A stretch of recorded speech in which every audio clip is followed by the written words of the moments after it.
সম্মানিত উপস্থিতি, নবী করিম সাল্লাল্লাহু আলাইহি ওয়াসাল্লাম তিনি অন্য ধর্মাবলম্বীদের অধিকার নিয়ে যত কথা বলেছেন, অনেক লম্বা কথা বলতে হবে, আমার হাতে একেবারে সময় নেই।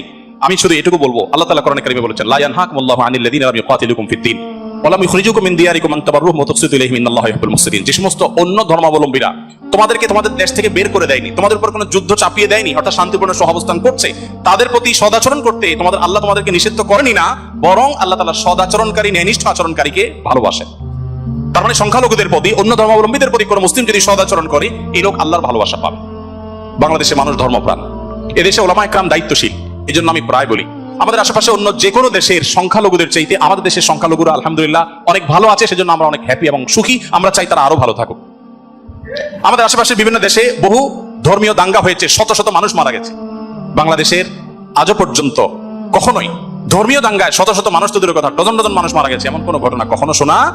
সংখ্যালঘুদের নির্যাতনের যে সমস্ত বিচ্ছিন্ন ঘটনা ঘটে, এটা আমরাও জানি, আমাদের সংখ্যালঘু ভাই বোনেরাও জানেন। এটা দিন শেষে রাজনৈতিক ফায়দা হাসিলের নীল নকশা ছাড়া কিছুই নয়।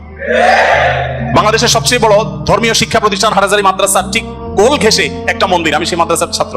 এত প্রাচীন এই মন্দির এবং মাদ্রাসাও প্রাচীন, শতবর্ষী মাদ্রাসা এবং প্রাচীন মন্দির। কেউ বলতে পারবে না যে মাদ্রাসার হাজার হাজার ছাত্রের কেউ কোনোদিন একটা ঢিল সেই মন্দিরে নিক্ষেপ করেছেন অথবা মন্দির থেকে পাল্টা এরকম কিছু হয়েছে, কেউ বলতে পারবে না। বাংলাদেশের মানুষের সাম্প্রদায়িক সম্প্রীতির যে উদ্যম দৃষ্টান্ত, পৃথিবীর অনেক উন্নত দেশেও সে দৃষ্টান্ত নাই। এটা আমরা কোত্থেকে পেয়েছি? ইসলাম থেকে পেয়েছি। আমাদের সংখ্যালঘু ভাই বোনদের প্রতি সদাচরণ করতে আমাদের ইসলাম বলে, ভালো মুসলিম হওয়ার প্রয়োজনে আমাদের এটা করতে হচ্ছে। অতএব আমরা যত বেশি ভালো মুসলিম হতে পারবো, আমাদের সংখ্যালঘু ভাই বোনরাও তত নিরাপদে থাকবে।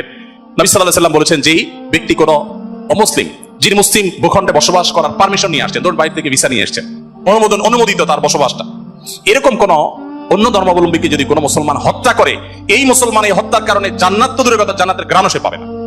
মানুষটা কিন্তু অন্য ধর্মাবলম্বী। নবী সাল্লাল্লাহু আলাইহি ওয়াসাল্লাম একটা ইহুদির লাশ নিয়ে যাওয়া হচ্ছিল, তিনি সম্মান প্রদর্শন করলেন। সাহাবীরা বললেন, ইয়া রাসূলুল্লাহ, ইহুদির লাশ আপনি সম্মান প্রদর্শন করছেন? নবী সাল্লাল্লাহু আলাইহি ওয়াসাল্লাম বলেছেন, আলাইসাত নাফসা, সে কি মানুষ না?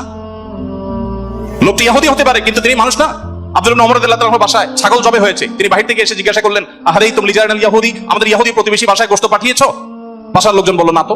তখন তিনি বললেন, আল্লাহ রাসূল সাল্লাল্লাহু আলাইহি ওয়াসাল্লাম প্রতিবেশীর অধিকার নিয়ে এত কথা বলেছেন যে নিজের সম্পদে তাদের হিস্সা আল্লাহ তাআলা নির্ধারণ করে দেওয়ার উপক্রম হয়েছিল, আর তোমরা কেন প্রতিবেশী বাসায় খাবার পাঠাওনি?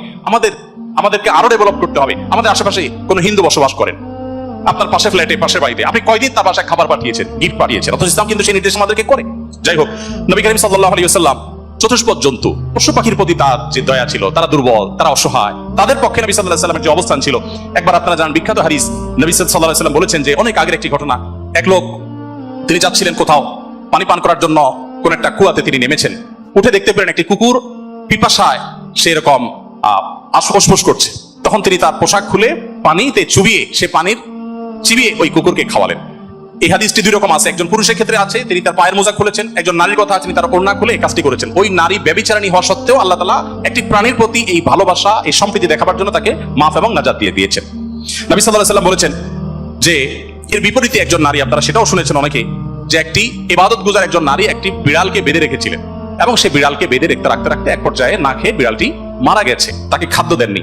শুধুমাত্র এই কারণে তিনি ইবাদত গুজার হওয়া সত্ত্বেও আল্লাহ তাআলা ওই নারীকে জাহান্নামী হিসেবে ঘোষণা করেছেন, শুধুমাত্র একটা প্রাণীর জীবনের প্রতি এই হেয়ালিপনা করার জন্য। এখন প্রাণী তো দূরের কথা, মানুষের জীবন আমরা শেষ করে ফেলছি নির্দয় ভাবে।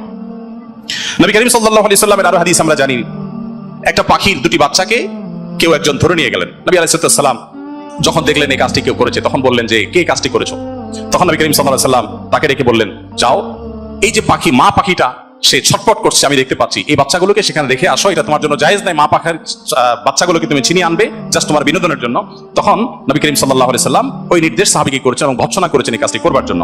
এর বিপরীতে আরেকটা ঘটনা আমরা জানি, এর পাশাপাশি আরেকটা ঘটনা আমরা জানি, নবী সাল্লাল্লাহু আলাইহি ওয়াসাল্লাম এক ব্যক্তিকে দেখলেন, তিনি পিপিলিকার উপদ্রব থেকে বাঁচার জন্য আগুন দিয়ে পোড়াচ্ছেন। তিনি বলেছেন, খবরদার, লা ইউআযযিবু বিন-নার ইল্লা রাব্বুন নার, আগুন দিয়ে পুড়িয়ে নির্মম ভাবে তুমি এটাকে হত্যা করতে পারো না। যদি হত্যা করতেই হয় তাহলে তুমি এমনি পিষে মেরে ফেলো, অন্য কোনো ভাবে মেরে ফেলো, নির্মম ভাবে তুমি মারতে পারো না। আমাদের অনেকে দেখবেন যে এক ধরনের আঠা পাওয়া যায় ইঁদুর মারা, সে আঠা দিয়ে ইঁদুর মারার চেষ্টা করেন, নির্মম ভাবে মৃত্যু, হত্যা করা বা নিধন করা, এটা জায়েজ নাই। সে আপনাকে উপদ্রব করে, আপনি হত্যা করতে পারেন, কিন্তু নির্মম ভাবে হত্যা করবার বা হত্যাকে আপনি এনজয় করবেন, এই অধিকার আপনাকে ইসলাম দেয়নি।